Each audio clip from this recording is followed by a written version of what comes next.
দর্শক, আজকে আমি একটা ওই এমএসকে আলট্রা করতেছি নি জয়েন্টে। রোগীটা আমার কাছে আসছিল পেইন এবং সোয়েলিং।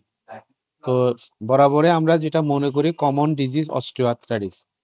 তো অস্টিওআর্থ্রাইটিস এটা এখন এখানে আসে আমি যে জিনিসটা দেখতেছি ওই যে একটু সাদা সাদা, এই যে এগুলাতে পানির মধ্যে সাদা সাদা।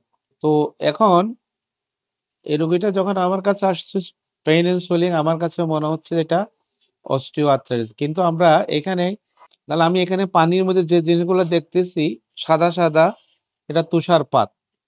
ওই যে এই যে যেটা স্নো, শিলাবৃষ্টি পানির মধ্যে, এটাকে আমরা গাউট বলি। তাহলে এই যে আলট্রা করে আমরা অনেক কিছু বুঝতে পারি। এটা এটা অত্যন্ত ইম্পর্টেন্ট একটা ডায়াগনস্টিক টুলস।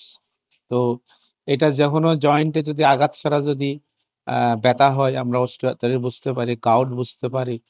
আর পুইস পুইস হলে আমরা সেপ্টিক আর্থ্রাইটিস বুঝি, অথবা এখানে মিনিসকাস আছে, তোমার কোলাটার লিগামেন্ট আছে, এগুলো আমরা টিয়ার হয়েছে আমরা বুঝতে পারি। সবাইকে ধন্যবাদ।